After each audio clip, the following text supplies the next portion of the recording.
एक बार की बात है। शहर में राहुल अपने दोस्त के साथ रहता था। वो एक सरकारी नौकरी करता था।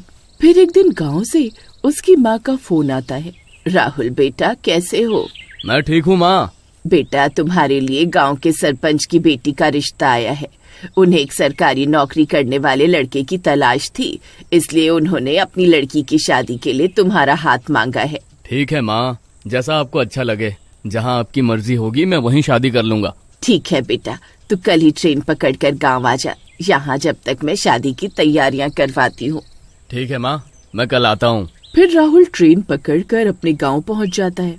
गांव पहुंचकर वो अपनी होने वाली बीवी से मिलता है। वो बहुत सुंदर होती है। फिर उनकी शादी हो जाती है। फिर 2 दिन तक राहुल सुमन के साथ गांव में ही रहता है। माँ, अब 2 दिन हो गए, अब मुझे वापस शहर जाना होगा। अजी, आप शहर चले जाओगे तो मैं यहाँ अकेले गांव में क्या करूँगी? मुझे भी अपने साथ ले चलो। आपके बिना मेरा यहाँ मन नहीं लगेगा। देखो सुमन, मैं भी तुम्हें अपने साथ शहर ले जाना चाहता हूँ, लेकिन शहर में मेरा खुद का घर नहीं है। मैं अपने दोस्त के साथ उसके घर में रहता हूँ। तुम मुझे कुछ दिनों का वक्त दो। एक बार मैं शहर में खुद के घर का बंदोबस्त कर लूँ, फिर मैं तुम्हें यहाँ से ले जाऊंगा। फिर इतना बोलकर राहुल शहर के लिए निकल पड़ता है। सुमन उसे रेलवे स्टेशन तक छोड़ने जाती है। वहीं रास्ते में एक बरगद का पेड़ आता है। वो दोनों कुछ देर के लिए वहाँ रुककर पानी पीने लगते हैं, लेकिन उन्हें क्या पता था, उस पेड़ के नीचे रुकने से उनकी जिंदगी बदलने वाली थी। अरे यार, यहाँ गांव में तो बहुत गर्मी है। शहर में तो पूरा दिन एसी रूम में बैठकर काम करने पर गर्मी का पता ही नहीं चलता। उफ, कितनी गर्मी है यार यहाँ गांव में तो। अजी, अभी हमारी शादी को 2 ही दिन हुए हैं। अभी तो हम हनीमून पर भी नहीं गए। क्यों आपका शहर जाना जरूरी है? मैं आपके बिना यहाँ अकेली गांव में क्या करूँगी?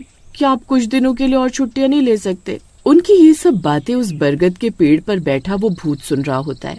नहीं सुमन, अभी ऑफिस में काम बहुत ज्यादा है और अभी अभी मेरा प्रमोशन भी हुआ है। मैं अभी छुट्टियाँ नहीं ले सकता। ये सुनकर सुमन बहुत उदास हो जाती है। फिर वो दोनों स्टेशन की ओर आगे बढ़ जाते हैं। फिर राहुल ट्रेन पकड़कर शहर के लिए निकल जाता है और सुमन वापस घर की ओर लौटने लगती है। फिर वो वापस लौटते वक्त वही बरगद का पेड़ आता है। सुमन उसके नीचे कुछ देर के लिए बैठ जाती है। अजी, आप मुझे अकेला छोड़कर क्यों चले गए? मैं आपके बिना यहाँ अकेली क्या करूँगी? उसकी बातें सुनकर उस भूत को सुमन पर बहुत तरस आता है। अरे, इसका पति कितना नकारा निकला। बेचारी नई नवेली दुल्हन को अकेला छोड़कर चला गया। फिर सुमन अपने घर की ओर चल देती है और कुछ देर में घर पहुँच जाती है। फिर रात होने पर सुमन अपने कमरे में उदास बैठी होती है। वहीं दूसरी तरफ वो भूत भी सुमन के बारे में सोचता रहता है और उस भूत को सुमन से लगाव हो जाता है और वो उस पेड़ से नीचे उतरता है और राहुल का रूप ले लेता है और उसकी तलाश में गांव में निकल पड़ता है और सुमन की खुशबू का पीछा करते करते उसके घर पहुंच जाता है। फिर वो खिड़की से झांक कर देखता है तो सुमन बेड पर उदास बैठी हुई होती है। अब उस भूत को सुमन से प्यार हो चुका होता है।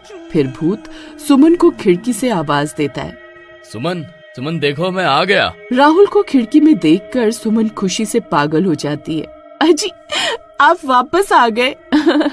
मैं जानती थी आपको मेरा प्यार वापस खींच लाएगा, लेकिन आप यहाँ खिड़की पर क्यों खड़े हो? घर के अंदर आइए ना। फिर सुमन भागकर जाती है और दरवाजा खोलती है। राहुल को देखकर उसके माँ बाप भी चौंक जाते हैं। अरे बेटा, तू वापस आ गया? तू तो कह रहा था अभी और छुट्टियाँ नहीं मिल पाएंगी। अरे, मैं सुमन के लिए आया हूँ। मुझसे सुमन का उदास चेहरा देखा नहीं गया, इसीलिए मैं वापस आ गया। फिर वो भूत राहुल बनकर सुमन के साथ रहने लगता है। सुमन भी अनजान थी कि वो उसका पति नहीं बल्कि एक भूत है। फिर वो दोनों खुशी खुशी रहने लगते हैं। फिर अगले दिन राहुल सुमन को खाना खिलाने बाहर ले जाता है और वापस घर लौटने में रात हो जाती है। रात होते ही राहुल की आंखें लाल होने लगती हैं। आपकी आंखों को क्या हुआ जी? ये इतनी लाल कैसे हो गई? अरे, ये तो कल रात में अच्छे से सो नहीं पाया ना, इसलिए ऐसे लाल हो गई है। तभी गली के सारे कुत्ते राहुल को देखकर भौंकने लगते हैं। शु, शु, शु, शु, शु, शु, चलो भागो यहाँ से। पता नहीं आज इन्हें क्या हो गया। आज से पहले तो कभी ऐसे भौंकते नहीं थे। अरे चलो भागो यहाँ से, नहीं तो एक एक को काट डालूंगा। भागो यहाँ से। फिर जैसे ही राहुल उन्हें घूरता है तो वो डर के मारे वहाँ से भाग जाते हैं। अजी, आपकी आवाज को क्या हो गया? ये अचानक से इतनी भारी कैसे हो गई? अरे कुछ नहीं, बस ऐसे ही थोड़ा गुस्से में बोला ना, इसलिए ऐसे ही हो। फिर वो दोनों अपने घर आ जाते हैं और सुमन सो जाती है। भूत सुमन का बहुत ख्याल रखता है। काश सब कुछ ऐसा ही चलता रहे। अरे 2 दिन हो गए इसके पति को गए हुए, वो शहर पहुंचने वाला होगा। अगर उसने पहुंचकर इसे फोन कर दिया तो मेरा भेद खुल जाएगा। मुझे कुछ करना होगा। फिर भूत घर की छत पर जाता है और टेलीफोन की तार को काट देता है ताकि राहुल अपने घर फोन न कर सके। वहीं दूसरी ओर राहुल भी शहर पहुंच जाता है और पहुंचते ही सुमन को फोन मिलाता है। अरे ये क्या, फोन क्यों नहीं मिल रहा? बड़ी अजीब बात है। कोई बात नहीं, कल फिर से फोन मिलाकर देखूंगा। फिर राहुल लगातार हर रोज घर पर फोन मिलाने की कोशिश करता है, लेकिन उसकी बात किसी से भी नहीं हो पाती क्योंकि भूत ने फोन का तार पहले ही काट दिया था। अरे यार मनोज, आज 10 दिन हो गए सुमन का कोई फोन नहीं आया और घर का फोन भी नहीं लग रहा। मुझे समझ नहीं आ रहा क्या करूं। फिर ऐसे ही 1 महीना बीत जाता है। फिर एक दिन राहुल के माँ बाप उस बहरूपीय भूत से बोलते हैं, अरे बेटा राहुल, अब तो तुम शहर भी नहीं जा रहे। हमें तो लगता है तुमने अपनी पत्नी के प्यार में नौकरी भी छोड़ दी है। ये सब नहीं चलेगा। जब से तुम्हारी शादी हुई है तुम तो इस सुमन के प्यार में पागल हो गए हो। देखो राहुल, अगर शहर जाकर नौकरी नहीं कर सकते तो यहीं गांव में कुछ ना कुछ काम करना होगा। मैं अकेला इस घर का खर्चा नहीं उठा सकता हूँ। फिर अगले दिन से बहरूपिया राहुल घर से निकलता है और जादू से सोने के सिक्के बनाकर रोज अपने पिताजी को दे देता। सोने के सिक्के देखकर पिताजी की आंखें फटी की फटी रह जाती और उनकी खुशी का ठिकाना नहीं रहता। फिर कुछ दिनों तक ऐसे ही चलता रहता है। अब राहुल की शादी को 2 महीने बीत चुके थे और शहर में राहुल बेहद परेशान हो चुका था। फिर एक दिन, मनोज, अब 2 महीने हो गए और सुमन का कोई फोन नहीं आया। मैं आज रात ही ट्रेन पकड़कर गांव जा रहा हूँ। फिर उसी रात राहुल अपने गांव की ओर निकल पड़ता है। 2 दिन में वो गांव पहुंच जाता है। फिर घर पहुंचकर अपने घर की घंटी बजाता है। सुमन और बहरूपिया राहुल अपने कमरे में आराम कर रहे होते हैं। अजी मैं अभी दरवाजा खोल कर आती हूँ। फिर सुमन जैसे ही दरवाजा खोलती है उसकी आंखें फटी की फटी रह जाती हैं। सामने राहुल खड़ा होता है। अरे मर गए रे, ये कैसे हो सकता है? आप तो मेरे साथ कमरे में आराम कर रहे थे, भला आप इतनी जल्दी यहाँ बाहर कैसे आ गए? सुमन की आवाज सुनकर उसके सास ससुर भी बाहर आ जाते हैं और बहरूपिया राहुल भी कमरे से बाहर आ जाता है। उन दोनों को एक साथ देखकर सबकी आंखें फटी की फटी रह जाती हैं। बहरूपिये, कौन है तू और मेरे घर में क्या कर रहा है? अरे मर गई रे बेटा, अगर तू आज शहर से आया है तो 2 महीने से जो सुमन के साथ रह रहा है वो कौन है? माँ, मैं ही आपका असली बेटा हूँ। ये झूठ बोल रहा है। फिर दोनों में बहुत बहस होती है, लेकिन किसी को कुछ समझ नहीं आता कि सुमन का असली पति कौन है। फिर इस मुद्दे को सरपंच के सामने रखा जाता है। ये मामला तो बहुत जटिल है। इसका पता तो सिर्फ गांव के विद्वान बाबा ही लगा सकते हैं। चलो सब बाबा के पास चलते हैं। बाबा, मैं इस बहरूपिये से कुछ सवाल पूछूंगा जिसका जवाब या तो सिर्फ मैं जानता हूँ या मेरे माँ बाप जानते हैं।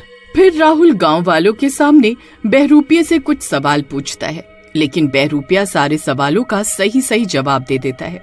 ये देखकर उसके माँ बाप भी चौंक जाते हैं। अजी यही मेरे असली पति हैं। ये मुझसे बहुत प्यार करते हैं।